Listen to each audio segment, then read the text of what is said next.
ಎಲ್ಲರೂ ಹೇಗಿದ್ದೀರಾ? ಎಲ್ಲರೂ ತುಂಬ ಚೆನ್ನಾಗಿದ್ದೀರಾ ಅಂತ ಅಂದ್ಕೊಂಡು ಈ ವಿಡಿಯೋನ ಸ್ಟಾರ್ಟ್ ಮಾಡ್ತಾ ಇದ್ದೀನಿ. ಇವತ್ತಿನ ವಿಡಿಯೋ ಏನಪ್ಪ ಅಂತ ಅಂದರೆ, ಇವತ್ತು ಶ್ರೀರಾಮನವಮಿ. ರಾಮ ಅಂದ ತಕ್ಷಣ ಯಾರಿಗೆ ಇಷ್ಟ ಆಗೋದಿಲ್ಲ? ಎಲ್ಲರಿಗೂ ಇಷ್ಟ ಆಗುವಂಥ ದೇವರು ರಾಮ. ಎಲ್ಲ ಹುಡುಗರು ಹೇಳ್ತಾರೆ, ನನಗೆ ರಾಮನಂತ ಹುಡುಗ ಸಿಗಬೇಕು, ರಾಮನಂತ ಗಂಡ ಸಿಗಬೇಕು ಅಂತ ಪ್ರೇ ಮಾಡ್ತಾರೆ. ಸೊ ಇವತ್ತು ಶ್ರೀರಾಮನವಮಿ ಆಗಿರೋದ್ರಿಂದ ಇವತ್ತಿನ ಸ್ಪೆಷಲ್ ಕೋಸಂಬರಿ, ಪಾನಕ ಮತ್ತು ಮಜ್ಜಿಗೆ ಎಲ್ಲನೂ ರೆಡಿ ಮಾಡಿ ದೇವ್ರ ಮುಂದೆ ಇಟ್ಟು ದೇವರಿಗೆ ಅಲಂಕಾರ ಮಾಡಿ ಪೂಜೆ ಮುಗಿಸಿ ನಾನು ಊಟ ಮಾಡಿದೆ.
ಇವತ್ತು ರಾಮ ಹುಟ್ಟಿದ ದಿನ ಅಂತ ಹೇಳ್ತಾರೆ. ಹಾಗೆ ಇನ್ನೊಂದು ಕಾರಣ ಈ ಒಂದು ಹಬ್ಬನ ಸೆಲೆಬ್ರೇಟ್ ಮಾಡೋದಕ್ಕೆ, ಇವತ್ತು ಶ್ರೀರಾಮ ರಾವಣನನ್ನ ಸಂಹರಿಸಿದ ದಿನ ಅಂತಾನು ಹೇಳ್ತಾರೆ.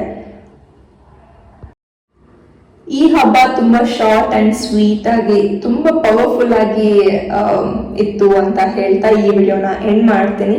ಸೊ ಯಾರ್ಯಾರೆಲ್ಲ ಈ ವಿಡಿಯೋನ ಕೊನೆವರೆಗೂ ನೋಡಿದ್ದೀರಾ ಎಲ್ಲರಿಗೂ ಥ್ಯಾಂಕ್ ಯು ಸೋ ಮಚ್. ಯಾರ್ಯಾರೆಲ್ಲ ನೋಡಿರ್ಬೋದು ದಯವಿಟ್ಟು ನೋಡಿ ಸಪೋರ್ಟ್ ಮಾಡಿ ಆ್ಯಂಡ್ ನನ್ನ ಚಾನಲ್ನ ಸಬ್ಸ್ಕ್ರೈಬ್ ಮಾಡ್ಕೊಳ್ಳಿ. ನಿಮ್ಗೆ ಏನು ಅನ್ಸುತ್ತೆ ಅದನ್ನ ಕಮೆಂಟ್ ಮಾಡಿ. ನೆಕ್ಸ್ಟ್ ವಿಡಿಯೋಗೆ ಆದಷ್ಟು ಬೇಗ ಸಿಗೋಣ. ಅಲ್ಲಿವರೆಗೂ ಟೇಕ್ ಕೇರ್, ಬಾಯ್.